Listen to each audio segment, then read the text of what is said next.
No vídeo de hoje vou falar um pouquinho com vocês sobre a dinastia herodiana à luz da Bíblia, sobre alguns reis que foram escolhidos por Deus para cumprir um propósito, como o rei Nabucodonosor da Babilônia, rei Ciro da Pérsia e o faraó do Egito no tempo de José, quando se tornou governador do Egito. A dinastia herodiana.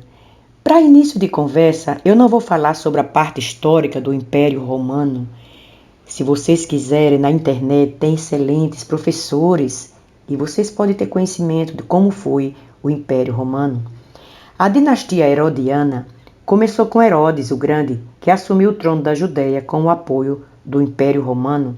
Herodes é um título, assim também como tinha no Império Romano o título de César, o título de Augusto. Os Herodes governaram a Palestina durante o período de 37 a.C. até 70 d.C.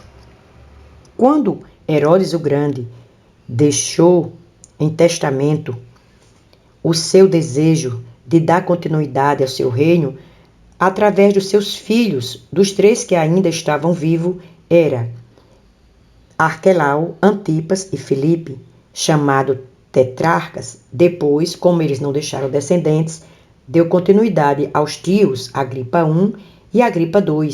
E eu vou falar apenas à luz da Bíblia, alguns versículos onde eles estão sendo citados.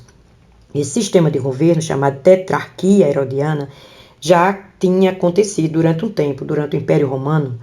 É um sistema de governo em que o poder esteja dividido entre 4 indivíduos, denominados tetrarcas. Herodes Filipe II, não o outro Filipe, cuja mulher Antipas tinha tomado. E por causa daquilo tudo que gerou o conflito, João Batista falou que ele tinha feito errado e por isso pagou com a própria vida. O Antipas mandou matar João Batista decapitado. Esse Filipe, ele governou a região da Itureia e Traconites. Ele ainda reinava quando Jesus começou seu ministério, conforme Lucas 3:1. Os Herodes governaram a Palestina de 37 a.C. até 70 d.C. O primeiro Herodes que vou falar, Herodes o Grande, no livro de Mateus capítulo 2, no livro de Lucas capítulo 1 e 2, quando fala do nascimento de Jesus e da visita dos magos do Oriente. Herodes, sabendo da profecia que o menino ia nascer em Belém, ele deu ordens para que todas as crianças, os meninos até 2 anos, fossem mortos, ele temendo pelo seu reino. Só que José foi avisado em sonhos e ele e Maria fugiram para o Egito. Mais tarde, quando o Herodes o Grande morreu, o anjo apareceu novamente em sonhos para José, dizendo que ele podia voltar, que o Herodes já era morto. E aí começou a dinastia herodiana, né, sucessão dos seus filhos, primeiro Arquelau, depois Antipas, depois Filipe, todos manchados de sangue as suas mãos. Todos foram maus e todos pereceram. Depois, quando não tinha mais descendentes, assumiu Agripa I, que era tio deles, e depois o Agripa II. Vou citar um pouquinho aqui os versículos para vocês. Mateus capítulo 2, a volta para Israel. 19. Depois que Herodes morreu, um anjo do Senhor apareceu em sonho a José no Egito e disse: levante-se, tome o menino e sua mãe e vá para a terra de Israel, pois estão mortos os que procuravam tirar a vida do menino. Ele se levantou, tomou o menino e sua mãe e foi para a terra de Israel. Mas ao ouvir que Arquelau estava reinando o primeiro tetrarca na Judéia, em lugar de seu pai Herodes, teve medo de ir para lá. Tendo sido avisado em sonho, retirou-se para a região da Galileia e foi viver numa cidade chamada Nazaré. Assim cumpriu-se o que fora dito pelos profetas: ele será chamado Nazareno. No livro de Mateus, capítulo 14, o Herodes aqui já é o Herodes Antipas, 14:3. Pois Herodes havia prendido e amarrado João, colocando na prisão por causa de Herodias, mulher de Filipe, seu irmão. E por último, os tios, né? Agripa I e Agripa II, porque os seus sobrinhos não tinham descendentes e aí assumiram os tios.